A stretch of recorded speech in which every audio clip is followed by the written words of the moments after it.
Hello, everyone. Nice to see you all today. Welcome back to another edition of Hello Zafigo. And here we are trying to navigate this lockdown of ours by reaching out to everyone through Zoom and Facebook. So, welcome again to our latest edition where we will be talking about a big event that is starting next week, which is the Tokyo Olympics. As you know, the Tokyo Olympics was supposed to happen last year, but you know why? It got postponed to this year, but it is definitely happening next week on the 23rd of July until the 8th of August. But with, of course, certain conditions for particularly the safety of the athletes, all the people involved, and the general public. And so today we have a very, very special person who will come on to talk about it. A great, great friend of mine from Tokyo, Japan, who has had a tremendous career doing all sorts of things. So I'm really happy to introduce to you all today Kaori Sasaki. But before I go into that, just want to tell everyone here that please keep your mics muted and your videos off. And at the end, we will ask you all to turn on again so we can take a group photo. So just sit back and enjoy the conversation. Right. Let me introduce my wonderful friend, Kaori, whom I met, I think, in 2013, maybe in Beijing. And then she invited me to Tokyo to speak at this wonderful conference that she's been doing. But let me give you her bio first. Kaori Sasaki is a well-known diversity expert, best-selling author, and sought-after commentator who appears regularly in the Japanese media. Since 1996, she has produced and chaired the International Conference for Women in Business, which is the largest diversity conference in Japan. And that's the one that I went to, and it was fabulous. Through her work as a diversity expert to companies throughout Japan, she saw the need for a system to measure and reward companies for their diversity efforts. In 2018, she inaugurated the Diversity Index, which measures the diversity of an organization against its corporate performance and provides training. I think we need that here too, Kaori, not just in Japan, here in Malaysia too. Long known as an internet pioneer, Kaori opened the first portal for women in Japan in 1996 and founded eWomen Inc., a diversity consultancy that provides marketing, branding, product development, and training to major corporations. In 2000, she established Unicool International, a communications consultancy that offers executive media training and translation and interpretation in, my goodness, 70 languages. in 1980. Yeah, okay, this is a bit name. But she used to be a reporter, and she has traveled to over 25 countries to report on human rights and other international topics for the highest rated nightly news program, News Station, and anchored the CBS show 60 Minutes in Tokyo. And now she's a regular commentator on various television news programs and in the print media. She's also very, very high powered in Japan and has served on numerous high-level councils for the ministries of health, labor and welfare, education, economy, trade and industry, information and technology, including the Regulatory Reform Council of the Cabinet Office, to which she was appointed by the previous Prime Minister Abe. And she's been real champion of women, inclusion of women in companies, in the government, and all sorts of other bodies. She's a member of the Council for Gender Equality of the Cabinet Office, which is something we don't have here in Malaysia. and also is a leadership champion for the World Bank Women Entrepreneurs Funding Initiative, or WeFi. I think that's it. So let me introduce my friend, the entrepreneur, the reporter, the high-powered diversity expert, Kaori Sasaki. Kaori, welcome to Hello Zafigo. Well, thank you very, very much for introduction. I remember the first day I met you in Beijing. That was like 2013, you said? That, yes, 2013, yeah. yes, yes. So I'm very glad and honored to be invited here today. Thank you. And I forgot to mention that you are on the executive committee, is it? The organizing committee of the Tokyo Olympics, which is fantastic. And also because the Olympic Committee itself has undergone changes in 2021 Mhm. and now has a woman as the president or chair or president, Seiko Hashimoto, and has become much more inclusive and diverse. I Yes. mean, I think it's amazing. It's amazing for Japan. It's amazing for all of Asia, actually, and we really now look to you for the as role models.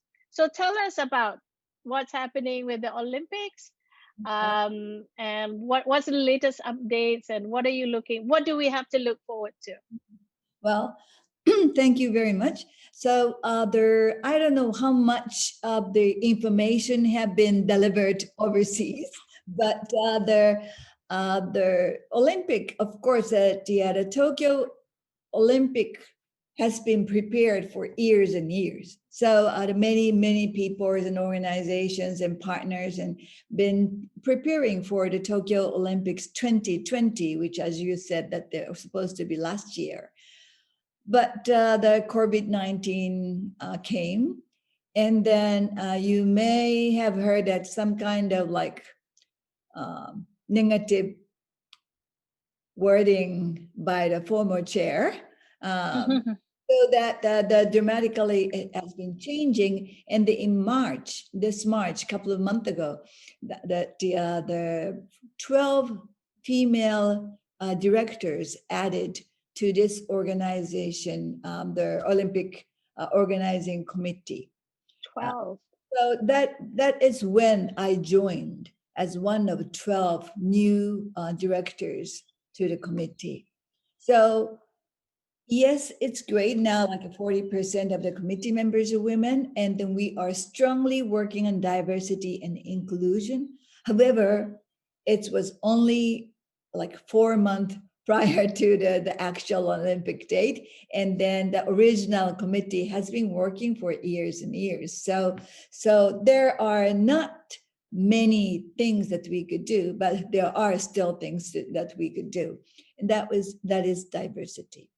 And so at this moment, that Tokyo Olympic, we are Olympic and Paralympic actually, but the Olympic is starting in a week, and we are now welcoming many athletes from all over the world. Because of the COVID-19, that those athletes are separated from the citizens. So as soon as they arrived at the airport, they were separated and then going to different directions in different area.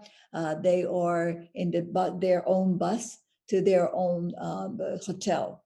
And then when they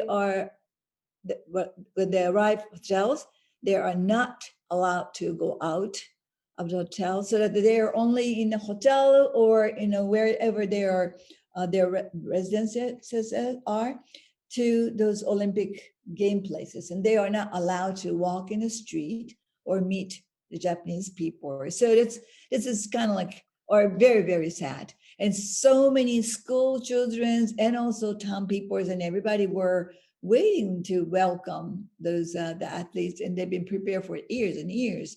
But now we are quietly welcoming Hmm. and that is kind of shame. And then also Japan, the vaccination is going on, but I guess it's a little slower than European or other Western countries. Now about 27% of the whole Japanese citizen has been vaccinated once, and then 16% twice. Upper more than 65 years older, then 80% has been vaccinated one time, and then 54% the second time, over 65 years old. So well, it's so and so, and it's going the very fast. Actually, I'm going to get vaccinated this afternoon after Ah, this session. the So first time for your first one? yes, first one. So anyway, so it's the we're doing getting closer to it, but still not 100% or it's a higher percent. For the other people who got the COVID-19, last 3 days in Tokyo, more than 1,000 people have been ill. Uh, this is about a double than before 1 week ago. So Right. kind of like getting worse for our standard. It used to Yeah. be 100 or 500. Now it's over 1,000 people in Tokyo. But for the very severely ill, uh, 376 people were severely ill in whole Japan. So Wow. if no, when you compare those numbers to the other countries, Japan is Yeah. not still bad. Yeah. But Yeah. all that the Japanese citizens are, um, I guess, very sensitive to those issues, and they're wearing masks, and then they don't want to mix to those athletes so that they don't get, they don't want to get receive virus, and they don't want Yeah. to give virus to athletes, so that it's going to have the separation with no audience will be happening allowed to Right. stadium. Right. Well, just going back to the Olympic Committee, the Mhm. fact that they found 12 women to add at the last stage, it just proves that if you open your eyes and you look around, you can actually find qualified women, right? It's just a matter of whether you want to or not. So That's it. that's really something. But yes, of course, it's very late and you can only do so much. But and talking about the athletes, were there any requirements for the athletes? Like before they come, they have to be tested, they have to be vaccinated, that Yes. sort of thing. Yeah, well, they don't need to be vaccinated. It's better to, of course, that lot of the athletes are vaccinated twice and then come, and then there's the PCR testing at the airport and so forth, before and after. Uh, but and they've been separated. It's called like a bubble. Yeah. What system? So that they've been kind of separated and then tested every day. Right. But when they go and compete, they have to mix, no? Because they're competing with other countries. So how do you do that? Like swimming, for instance, or you have to take the risk, I guess. Well, but they've been wearing masks. Then they've been separated before, and then on the other, the on a track or pool, I mean, they have to compete. So Yeah. But track is outdoors. I guess it's okay, And it's going to be a very different very, very. Olympics, and without the audience to cheer on, it's a bit sad. For me, the saddest thing is to be confined to the hotel all the time because I love Tokyo. I always want to go around to go look at the shops. I know. The idea of not being able to do that, oh, Right, it's right. terrible. Yeah, I was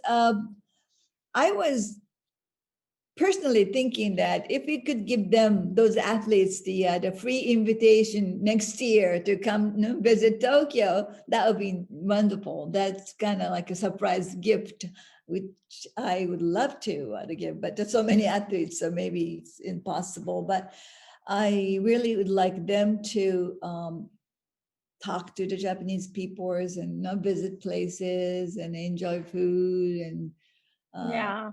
course, the government has been, or companies has been the preparing for the Olympics for years and years.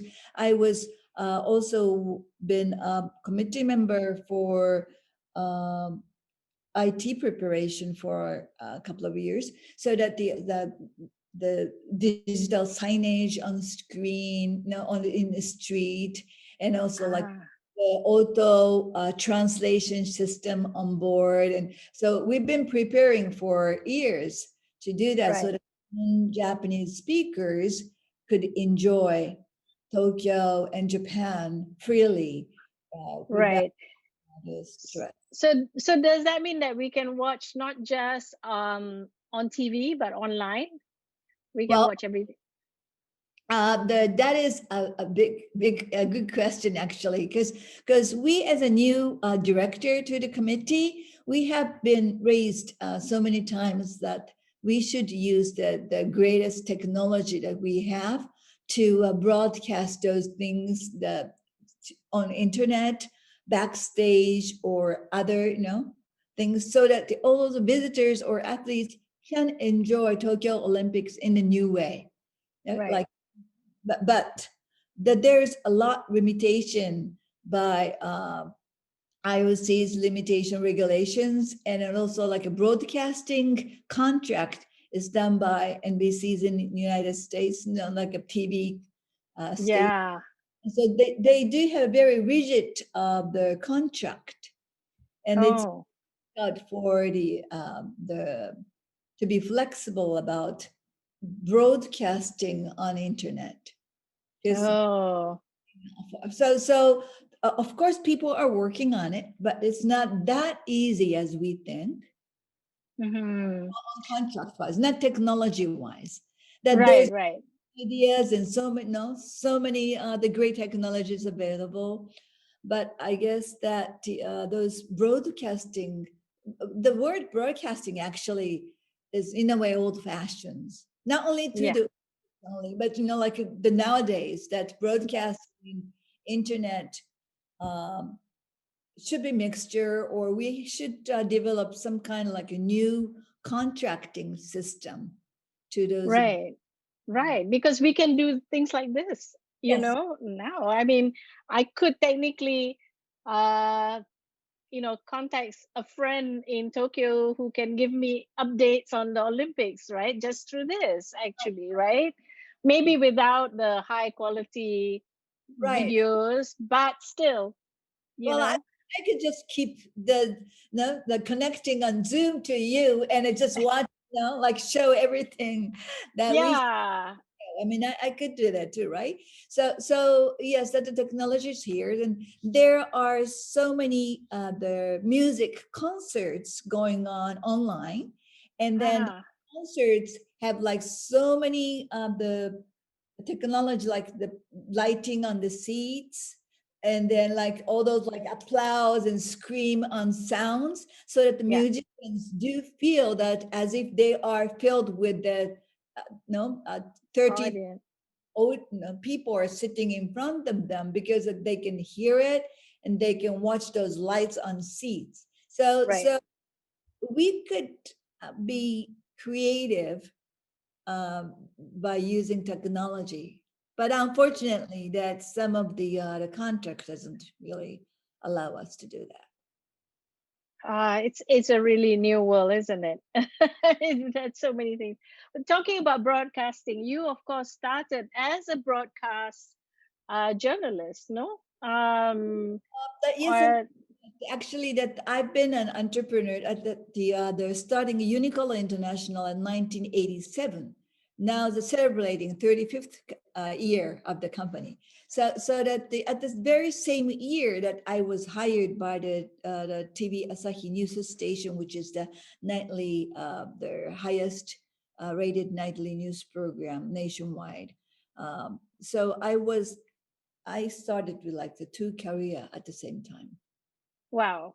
And how did you manage that? I mean, that's really quite heavy because, well, you travel a lot.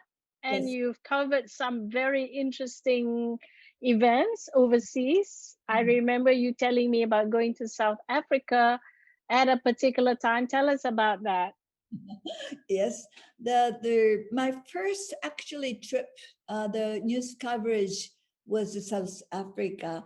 The first time was the second sub reporter, and then the second time is like a main reporter. So I went to South Africa twice, 1987 and then 1991. So that the 87, the year 87 was the still doing apartheid.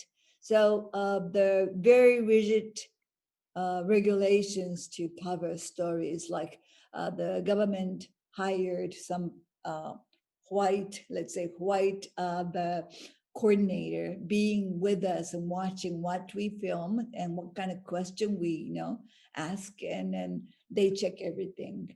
Uh, we were only allowed to the film certain places they allow us to. But we did I did go to the gold mine, like where all the black people are working in a very strict conditions.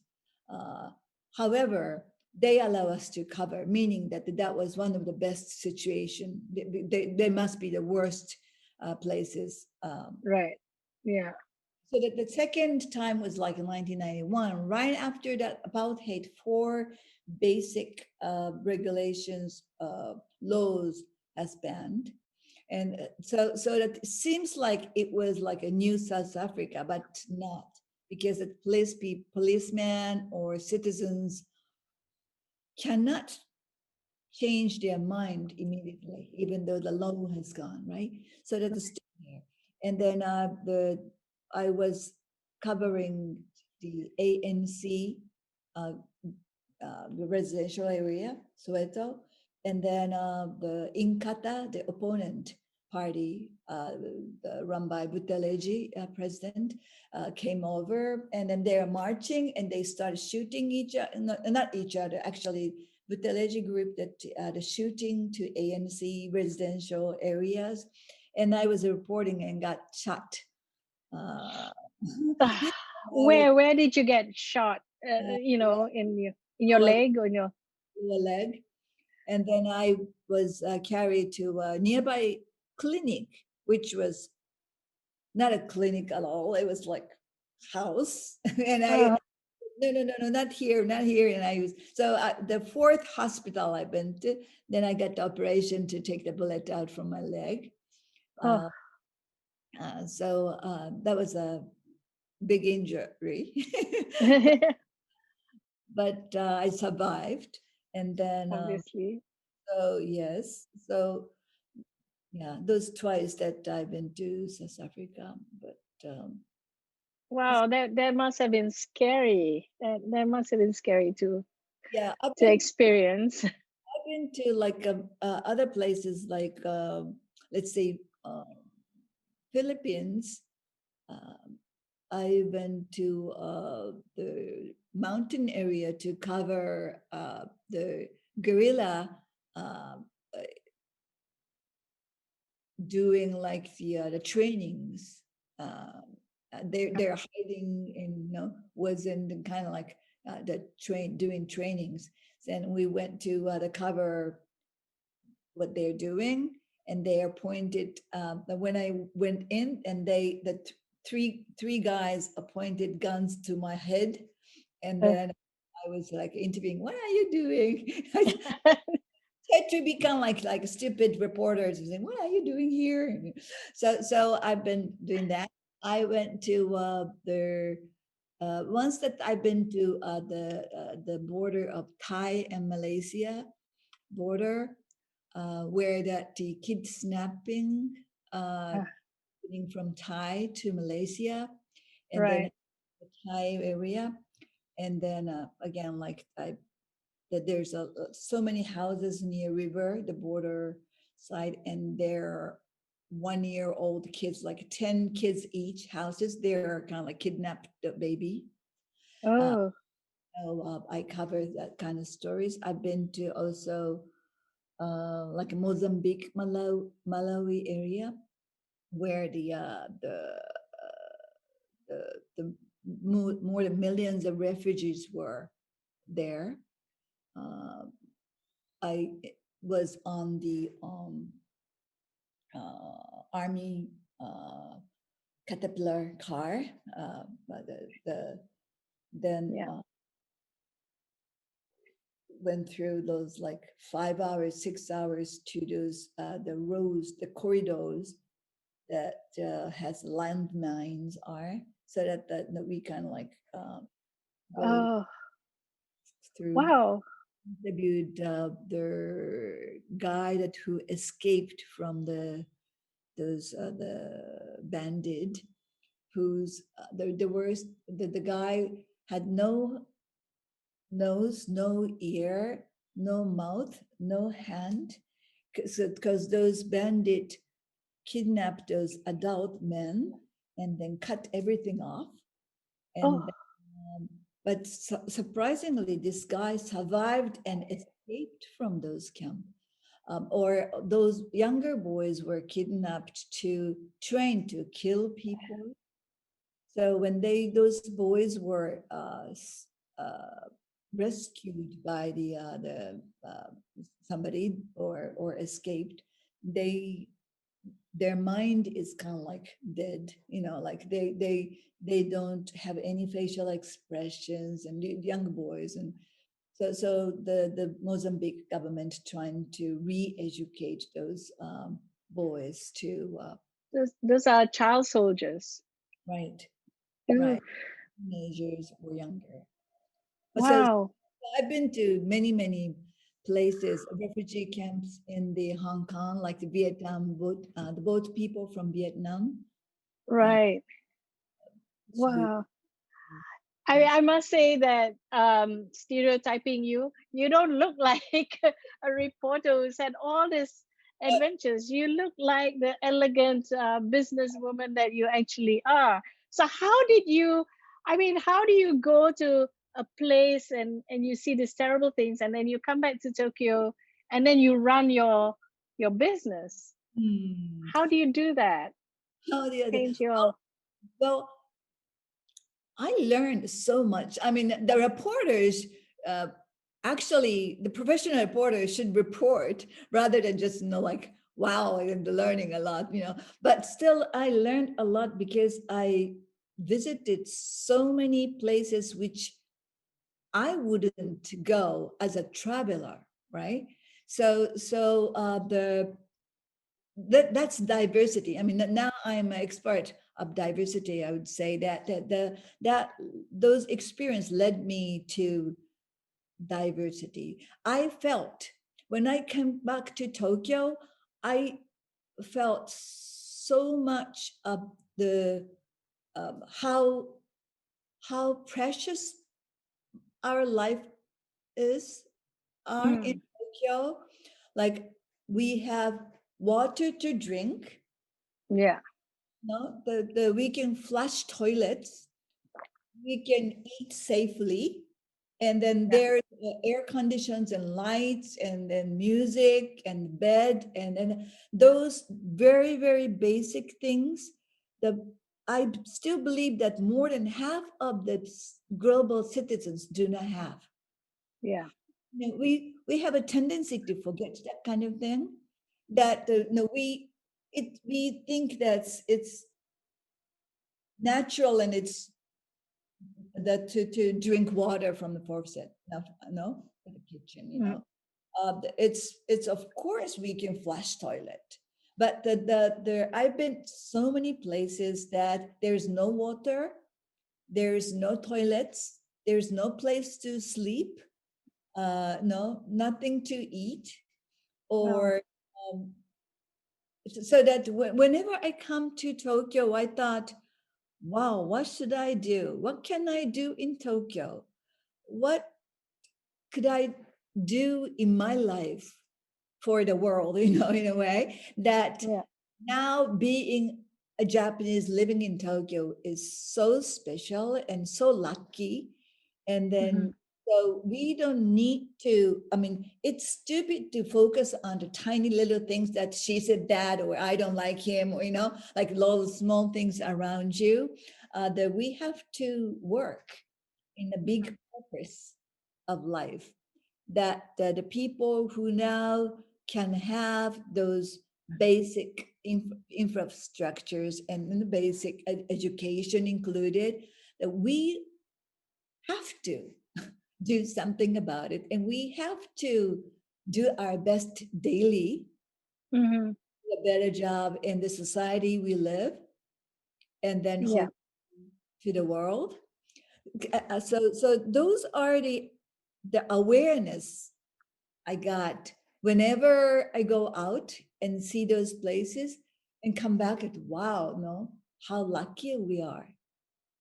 We should do I, more. I I really think that that's the biggest impact of travel. If you travel properly, like intentionally, mindfully, and not, there are people who just travel to go shopping or something, but you travel with the idea of you want to learn something, and I think that's really one of those things that it brings to you.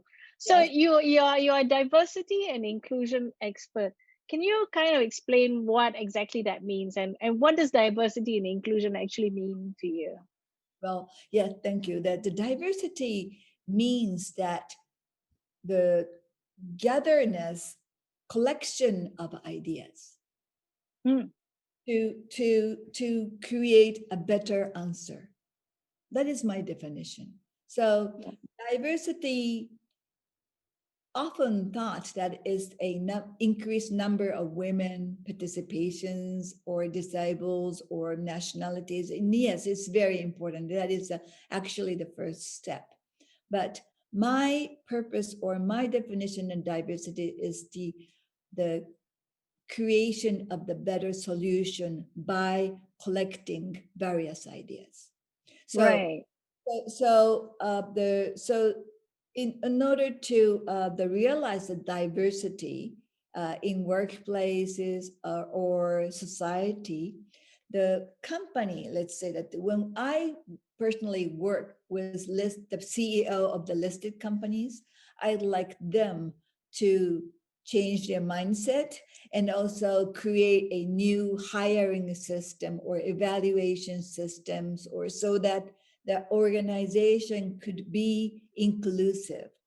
But at Hmm. the same time that I teach or speak to the individual, like lectures to individuals, and then students to the workers or housewives or whoever, that when I talk to those individuals, then I've been teaching and talking to them that we have to be giving, we have to keep studying, and we have to have a strong intention of contribution.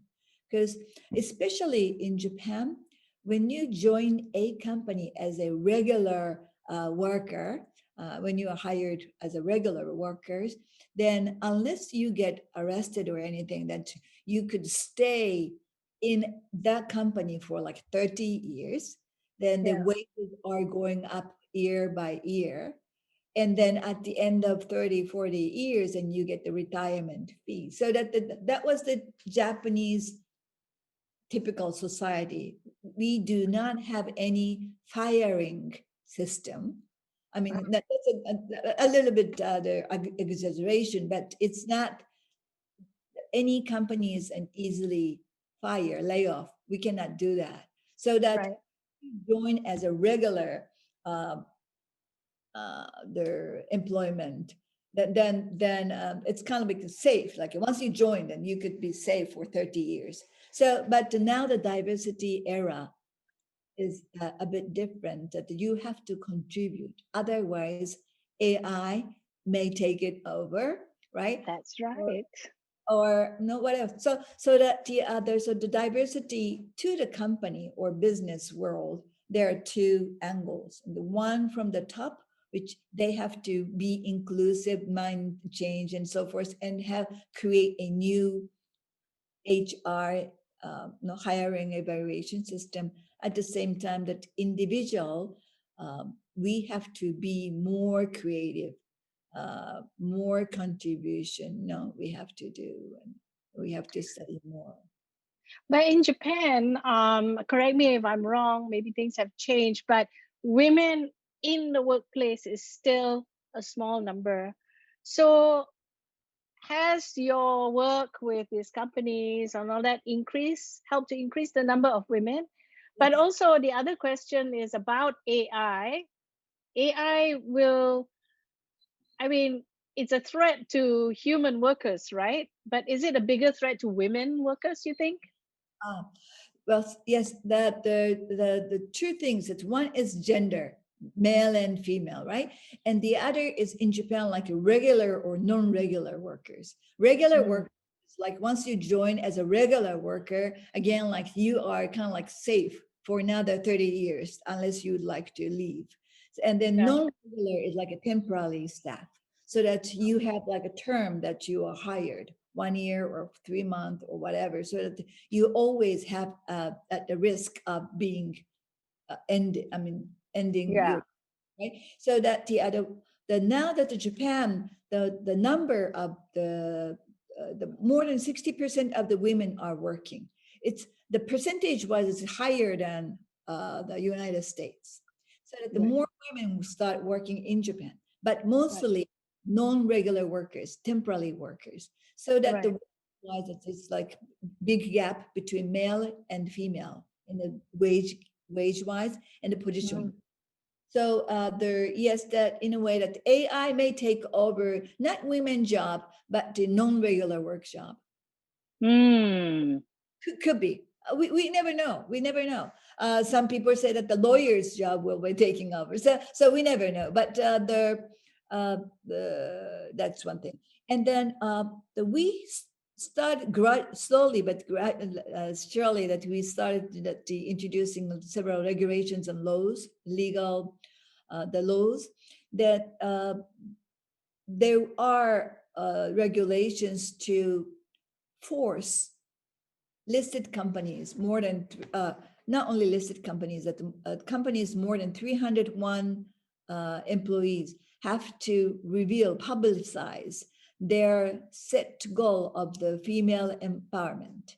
So Oh, now they have to have that how many women they have, how many percentage that is to the whole company, and what is the goal in 3 years, and then they have to ah, declare on the website. So some of them are small numbers and some of them bigger and better numbers, but still there's an awareness of that. And also the right. outside board, the board members, the government have been not there's no penalty, but the announcing and pushing for those listed companies to have at least one female board member to the listed companies. That is why that I've been serving those several to those companies. And are women stepping up? Because here we find that although there's a push to have more women directors and board members, that sort of thing, um, one, they say it's been very hard to find the women. So there are some of us who are working on a directory of women, who are qualified, and there've been some training and all that. Um, Things like panels which are full of men and no women, even though the subject is something that we can talk about. So we're trying to do, to highlight the women who, but also the other side of the coin is that there are women who are kind of reluctant also to step forward. They just want to do their work. They don't want any public face, putting themselves in public, that sort of thing. Do you have that issue as well? Yes and no. I mean, yes, basically, yes. That's like many people say that, but still, it's changing. We do have like eWoman has been introducing the board of directors to companies or Mm. speakers, female speakers, and female specialists to the media, so that the we say that well, there are so many of them. Then ask us, and we will introduce so that there should be the organizations like us should be in Malaysia. You should start, or we could work together. That the speaker, that the female or non-Japanese or disabled, those the diversity or minority, the speakers should be introduced, and so that we could always offer a specific person's names and so forth. Also, that we have been working on like a 50-50 to the media, like the BBC has started a couple of years ago, 50-50 programs that commentator on TV should be Yeah. gender equal. So that I've been working on that through our conference and through women, and then that kind of movement and starting that the through BBC or other people as well. That is now gradually and slowly, but starting in the to the public. So yes, we have to work on it. And then for the female ones, that there are data saying that when a going to the executive, there's, let's say that there's a 10 conditions to be under executive, and then a executives appointed male that I would like you to be to that positions, and we need the 10 conditions to qualify. And then the men who are offered said, great, I have 6 of them, so I would go for it. And then for the women, sorry, I only have 8 of them, so I cannot do because I'm Yeah. so that kind of mindset for women to be like, I have to be perfect to get that position. I've been speaking to the people all the time that when somebody offer you, meaning that they think you are good, so Mm. just take it, Yeah. and just do the best job you could do. And if no, unfortunately, you could really do it, but still, that is a very precious experience for you. Then that would lead you to the next position. So that don't afraid when you are asked, just take it and just do it and challenge it. That's really inspiring actually, Kaori, because so many women do suffer from that. I guess it's called imposter syndrome. Like, I'm not good enough. I have all these achievements, but I'm still not good enough. Right. I don't know what we are measuring ourselves again. I do it too, let me tell you. Yeah, me too. That, like I always feel like I don't know this, I don't know that, I cannot do that. But still, I mean, unless you do it, you never be able to go, no, higher. Exactly. Yeah. So just do it. Um, Right. Right. We're looking to see if there are any questions. But so far, everyone is so enthralled by everything you're saying that they don't have to. They don't have anything to ask. But mostly, they're loving what you're saying, and so interesting and so inspiring. So let's go back to the Olympics for a minute. With the 12 new women and the president is a woman, has it changed the tone of the Olympics, or at least the committee meetings? Has it changed? Has the atmosphere changed? I'm yeah, wondering about that.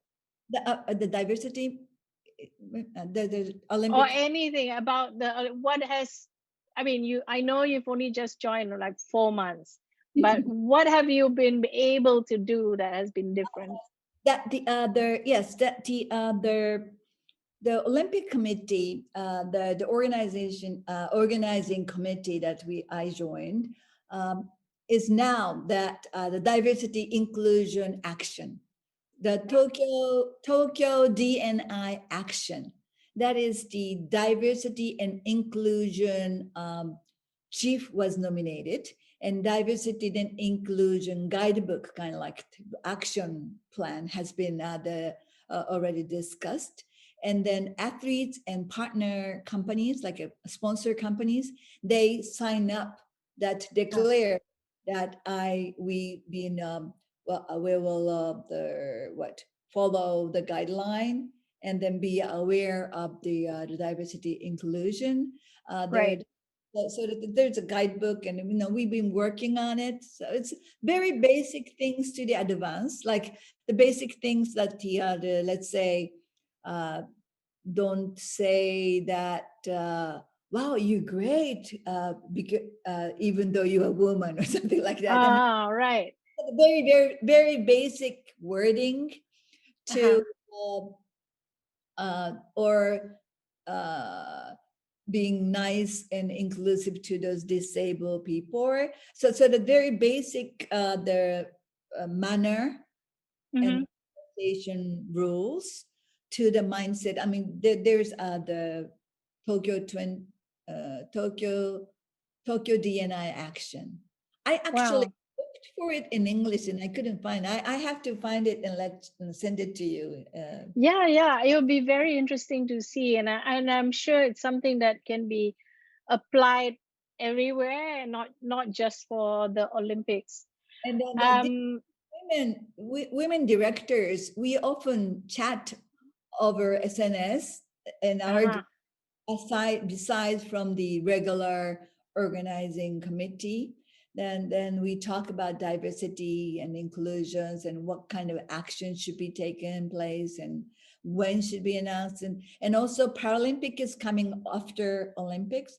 So after Paralympics, then we should keep doing, not just end up the thing, but we Yeah, yeah. keep doing and make it as the legacy of Tokyo Olympics. So That's that's fantastic.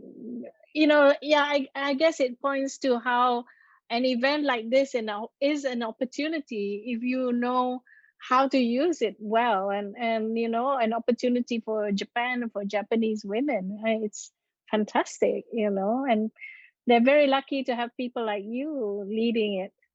and then actually that the one at least one person is going to join our conference in September to talk about it. Oh, Hmm. oh yes, your conference is coming up. Tell us about your conference. You're Uh, so busy. How can you do the Olympics and then the conference? well, I will go mad. things I've been doing too, like action planners and melon repairs, and but anyway, that the other our conference, international conference for women in business. That's as you kindly introduced earlier that we are going to have the 26th year the conference this year. Last year, 25th year, we were supposed to get together like more than 1,000 people every year so that they celebrated together. But because of COVID, then we switched to online. But last year, for over 10 hours, nonstop, no single break in between, in 10 hours, and more than 1,000 people joined from 23 countries. Right. Yep. Last I in America, remember that. Yeah. and thank you very much. And this year, 26th the conference that we are going to have it on September 12th, Sunday, Hmm. from Okay. 10 a.m. to 6 p.m. Japan time. So Malaysia from 9 to 5. So if you are willing to join, and please do join. And then early bird, the registration will start next week to 20th. Um, Uh-huh. and then we are going to have a speaker from New York to San Francisco to Europe and Asia and Tokyo's and all over the places, and totally bilingual interpretation, simultaneous interpretation is there. Some of the breakout sessions or network sessions will be in English only ones. Yes, and then Wonderful.